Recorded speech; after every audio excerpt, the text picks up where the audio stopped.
कभी ये शिवलिंग है, ये गोल जलाधारी है, ये सामने चरण है। करें दर्शन सबने। ये दो सामने जो चरण है, इसके बीच में सुख सुंदरी है। कभी कभी विशेष कोई अवसर आए,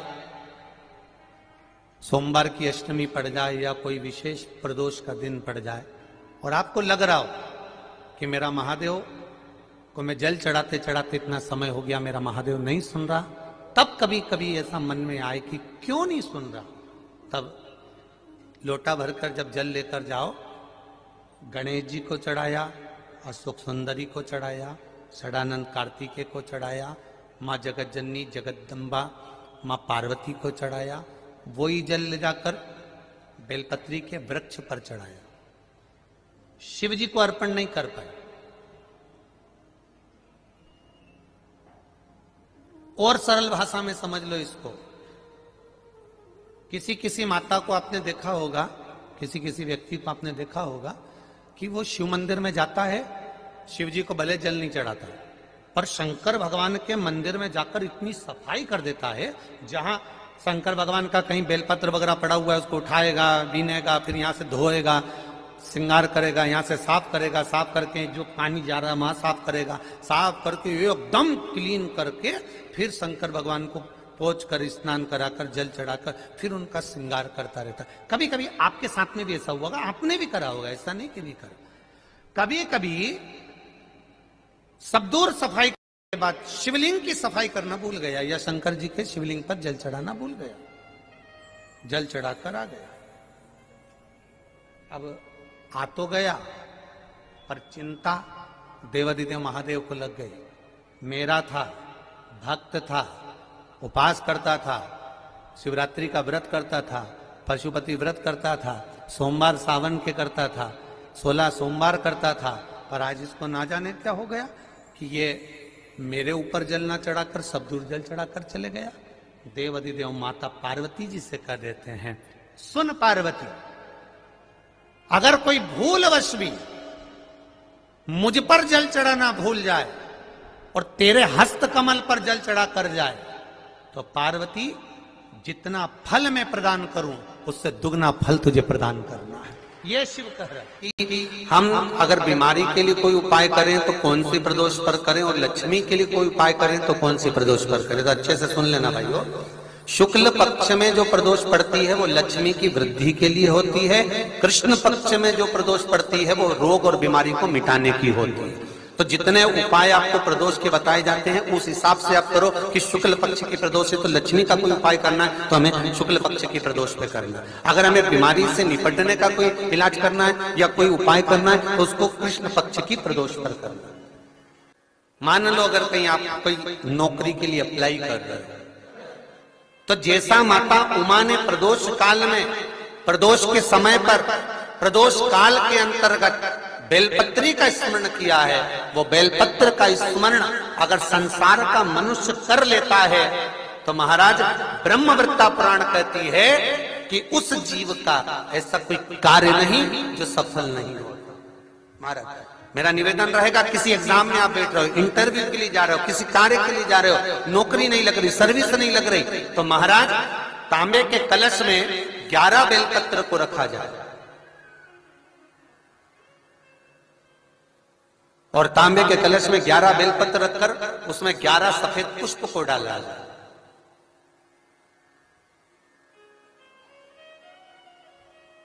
लाल चंदन घिसकर कटोरी में लेकर जाइए। प्रदोष के दिन, शुक्ल पक्ष का जो प्रदोष पड़ जाए उसके दिन शंकर के शिवलिंग पर लाल चंदन लपेटने से पहले शंकर की जो जलाधार,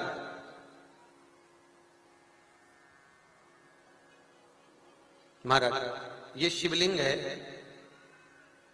ये शिवलिंग है और ये पूरी गोल और ये चरण, ये जलाधार, ठीक है। आपको पहले भी कहा है शंकर जी की पूरी जलाधारी में शंकर जी का संपूर्ण परिवार है। राइट जो चरण है जहां से पानी नीचे गिरता है वो गणेश जी का स्थान है, लेफ्ट कार्तिकेय जी का स्थान है, बीच में जो एक मोटी सी लाइन है वो अशोक सुंदरी का स्थान है, जहां पर शिवलिंग रखा हुआ है।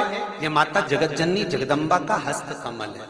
शंकर भगवान को मां अपने हस्त कमल पर रखी हुई है।